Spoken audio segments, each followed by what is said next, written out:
بسم اللہ الرحمن الرحیم۔ میرا نام ہے وسیم اقبال اور آپ دیکھ رہے ہیں وسیم اقبال ٹی وی۔ اب آج آپ کے سامنے کہانی پیش کرنے جا رہا ہوں جس کا عنوان ہے بیوقوف بادشاہ۔ چلے آئے سنتے ہیں۔ بہت دنوں کی بات ہے، کسی جگہ ایک غریب آدمی ایک ٹوٹے پھوٹے مکان میں رہتا تھا۔ وہ مکان اتنا بوسیدہ ہو چکا تھا کہ ایک دن اچانک زمین پہ آ رہا۔ اس غریب آدمی کو ایک نیا مکان بنوانے کی فکر لاحق ہوئی۔ بال بچوں کا پیٹ کاٹ کر اور لوگوں سے قرض لے کر اس نے ایک نیا مکان بنوانا شروع کیا۔ دیواریں کھڑی کی، دروازہ بن گیا، لیکن چھت بھرنے کے لیے غریب کے پاس پیسہ نہ بچا۔ چنانچہ اس نے چھت کی جگہ ٹاٹ بچھا کر اس کے اوپر مٹی ڈال دی اور اپنی بیوی بچوں سمیت نئے مکان میں جا کر رہنے لگا۔ اس نے سوچا کہ برسات شروع ہونے تک چھت ٹھیک کرا لوں گا۔ اس محلے میں ایک چور رہتا تھا۔ غریب آدمی کا نیا مکان دیکھ کر اس نے سوچا کہ یہ شاید دولت مند ہو گیا ہے، اس کے ہاں شاید اچھا خاصا مال ہاتھ لگ جائے۔ چنانچہ ایک روز رات کے وقت جب سب پڑے سو رہے تھے، وہ چور اس غریب آدمی کے مکان کی چھت پر چڑھ گیا۔ لیکن چھت پر ابھی ایک تو قدم ہی چلا تھا کہ ٹاٹ پھٹ گیا اور وہ دھم سے نیچے کمرے میں سوئے ہوئے مالک مکان کے اوپر گر پڑا۔ مالک مکان ہڑبڑا کر اٹھ بیٹھا، چور کو پکڑنے کی کوشش کرنے لگا، لیکن کمرے میں بہت گہرا اندھیرا چھایا ہوا تھا جس سے فائدہ اٹھا کر چور بھاگ نکلا۔ چور بھاگ تو گیا، لیکن پھر اس کو مالک مکان پر بڑا غصہ آیا کہ اس نے ایسی نکلی چھت کیوں بنائی۔ چنانچہ اگلے ہی دن وہ فریاد لے کر بادشاہ کے پاس پہنچا۔ اس سے کہا، اے دانشمند بادشاہ، میں نے ایک گھر میں چوری کرنا چاہی اور مکان کی چھت پر چڑھ گیا، لیکن چھت کی جگہ ٹاٹ بچھا ہوا تھا۔ میں نیچے گر گیا اور میری ٹانگیں ٹوٹتے ٹوٹتے رہ گئیں۔ از راہ کرم آپ اس مالک مکان کو سزا دیں۔ بادشاہ نے مالک مکان کو پکڑ بلوایا، اس سے پوچھا کہ یہ سچ ہے کہ یہ آدمی کل رات تمہاری چھت ٹوٹ جانے سے نیچے گر پڑا؟ جی ہاں حضور، بالکل سچ ہے۔ مالک مکان نے جواب دیا، وہ تو کہے یہ آدمی میرے اوپر گرا، نہیں تو اس کی ٹانگیں ضرور ٹوٹ جاتی۔ اگر یہ سچ ہے تو ہم تم کو موت کی سزا سناتے ہیں۔ بادشاہ نے کہا اور جلادوں کو بلا کر حکم دیا کہ اس کو پھانسی پہ چڑھا دو۔ غریب مالک مکان بادشاہ کے قدموں پہ گر پڑا اور کہا، بادشاہ عالم، مجھ کو کیوں پھانسی دی جائے؟ آخر سزا تو چور کو دینی چاہیے۔ چپ ہو جاؤ، بادشاہ گرجا، تمہیں مجھ کو نصیحت کرنے کی جرت کیسے ہوئی؟ غریب مالک مکان نے دیکھا کہ اس طرح بادشاہ سے انصاف کی کوئی امید نہیں کی جا سکتی۔ اس نے بادشاہ سے کہا، بادشاہ عالم، میرا کوئی قصور نہیں ہے، ٹاٹ تو راج مزدور نے بچھایا ہے، قصور اسی کا ہے، اس نے خراب ٹاٹ بچھا دی ہے۔ تب بادشاہ نے حکم دیا کہ اس کو رہا کر دیا جائے اور راج مزدور کو پھانسی پہ چڑھا دیا جائے۔ بادشاہ کے سپاہی فوراً جا کر راج مزدور کو پکڑ لائے۔ جب اس کو پھانسی کے پھندے کے نیچے کھڑا کر دیا گیا تو اس نے کہا کہ بادشاہ، کچھ عرض کرنا چاہتا ہوں۔ بادشاہ نے اجازت دی تو اس نے کہا، بادشاہ عالم، میرا کوئی قصور نہیں، سارا قصور اس آدمی کا ہے جس نے وہ ٹاٹ بنائے ہیں۔ اگر اس نے ٹاٹ پکے و مضبوط بنائے ہوتے تو ان پہ کوئی بھی چلتا وہ نہ پڑتے۔ بادشاہ کے حکم پر راج مزدور کو بھی چھوڑ دیا گیا، وہ ٹاٹ بنانے والے کو پکڑ لایا گیا، اسے بادشاہ کے سامنے پیش کیا گیا۔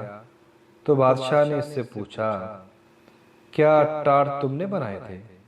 جی حضور، میں نے ہی بنائے تھے، اس آدمی نے جواب دیا۔ تب تو سارا قصور تمہارا ہے۔ بادشاہ نے گرج کر کہا، اس نے اسے پھانسی پر چڑھانے کا حکم دے دیا۔ بادشاہ سلامت، میں آپ کے کچھ ضروری بات کرنا چاہتا ہوں۔ ٹاٹ بنانے والے نے کہا، بات یہ ہے کہ میرے بنائے ہوئے ٹاٹ ہمیشہ بڑے پکے ہوتے تھے، لیکن جس وقت میں یہ ٹاٹ بنا رہا تھا اسی وقت میرے ایک پڑوسی نے، جس کو کبوتر اڑانے کا شوق ہے، اپنے کبوتر اڑا دیے۔ وہ آسمان میں اڑتے پھر رہے تھے، کلاب بازیاں کھا رہے تھے۔ میں ان کا تماشا دیکھنے لگا، اس کا اثر میرے کام پر پڑا اور میں نے ٹاٹ چھدرے اور کمزور بنا دیے۔ قصور میرا نہیں بلکہ اس کبوتر باز کا ہے۔ اب بادشاہ کے حکم پر ٹاٹ بنانے والے کو چھوڑ دیا گیا، کبوتر باز کو پکڑ لایا گیا۔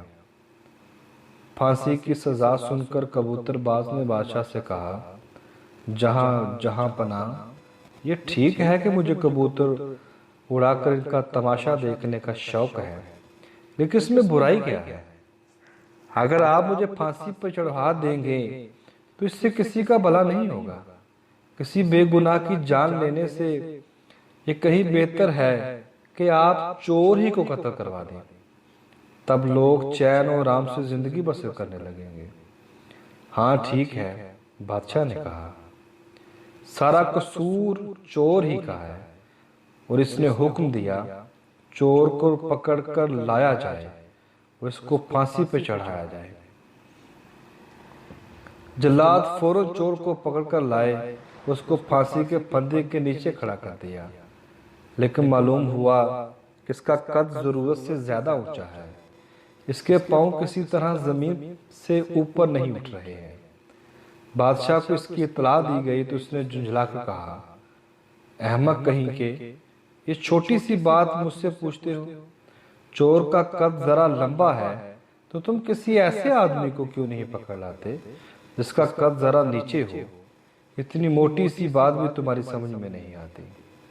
جلاد دوڑتے ہوئے نزدیک کے چوراہے پر گئے، ایک چھوٹے قد کا آدمی آٹے کا ایک بورا پیٹھ پر اٹھائے جاتا ہوا نظر آیا۔ جلادوں نے فوراً اس کو پکڑ لیا اور لا کر پھانسی کے پھندے کے نیچے کھڑا کر دیا۔ وہ چھوٹے قد کا آدمی چیخ چان رہا تھا اور جلادوں سے پوچھ رہا تھا کہ میرا قصور کیا ہے، مجھے کیوں پھانسی پہ چڑھاتے ہو؟ اتنے میں خود بادشاہ بھی تماشا دیکھنے ادھر آ گیا۔ وہ آدمی بادشاہ سے گر گڑا کر کہنے لگا، میرے مالک، میں غریب آدمی ہوں، پہاڑ سے لکڑیاں لا کر بیچتا ہوں، وہ لوگوں کا سامان ڈھوتا ہوں، اس طرح اپنے بال بچوں کا پیٹ پالتا ہوں۔ آخر میں نے کون سا گناہ کیا ہے؟ کس بات کے لیے مجھ کو پھانسی دینا چاہتے ہیں؟ ارے احمق، مجھے اس کا کیا پتا کہ تمہارا کوئی قصور ہے یا نہیں، بس کسی آدمی کو پھانسی پہ چڑھانا ہے۔ میں ایک چور کو پھانسی پہ چڑھانا چاہتا تھا، لیکن معلوم ہوا کہ اس کا قد ذرا اونچا ہے، وہ اس کے پاؤں زمین سے اوپر نہیں اٹھ پاتے، لیکن تمہارا قد بالکل مناسب ہے۔ چھوٹے قد والے آدمی نے گڑ گڑا کر کہا، بادشاہ عالم، قصور کیا ہے؟ لمبے قد کے چور نے آپ پھانسی پر چڑھاتے ہیں، چھوٹے قد کے بے گناہ بے قصور آدمی کو یہ بھی کوئی انصاف ہے؟ چور ضرورت سے زیادہ لمبا ہے تو اس کے پاؤں کے نیچے گڑا کھدوا دیجئے، پھر سب ٹھیک ہو جائے گا۔ اس کی بات بادشاہ کو پسند آئی، اس نے ایسا ہی کرنے کا حکم دیا۔ جلاد دوبارہ چور کو پکڑ لائے، انہوں نے اس کو پھانسی کے پھندے کے نیچے کھڑا کر کے گلے میں پھندا ڈال دیا اور اس کے پاؤں کے نیچے گڑا کھودنے لگے، مگر چور تھا کہ برابر کہے جا رہا تھا، جلدی کرو، مجھے دیر ہو رہی ہے۔ بادشاہ کو بڑا تعجب ہوا۔ اس نے پوچھا، ارے تم مرنے کے لیے کیوں اتنا بےتاب ہو رہا ہے؟ بادشاہ عالم چور نے جواب دیا، ابھی ابھی جنت کا بادشاہ مر گیا ہے۔ اس نے مرتے وقت یہ وصیت کی ہے کہ جو سب سے پہلے جنت میں داخل ہو اس کو میری جگہ بادشاہ بنایا جائے۔ وہاں بادشاہ کا تخت ابھی خالی ہے، اگر جلدی سے پھانسی پر لٹکا دیا جاؤں تو ممکن ہے کہ میں سب سے پہلے جنت میں پہنچ جاؤں اور شاہی تخت پر بیٹھ جاؤں۔ بادشاہ کے دل میں لالچ اور حسد کی آگ بھڑکی۔ بھلا جنت کا بادشاہ بننا چھوٹی بات ہے؟ چنانچہ اس نے فوراً جلادوں کو حکم دیا، چور کو رہا کر دو اور مجھے پھانسی پہ چڑھا دو۔ بادشاہ کے حکم کی تعمیل ہی ہونی تھی، چنانچہ بیوقوف بادشاہ کو سولی پہ چڑھا دیا گیا۔ اگر آپ کو میری یہ کہانی پسند آئے تو سبسکرائب کر دیں، لائک کر دیں اور شیئر کر دیں۔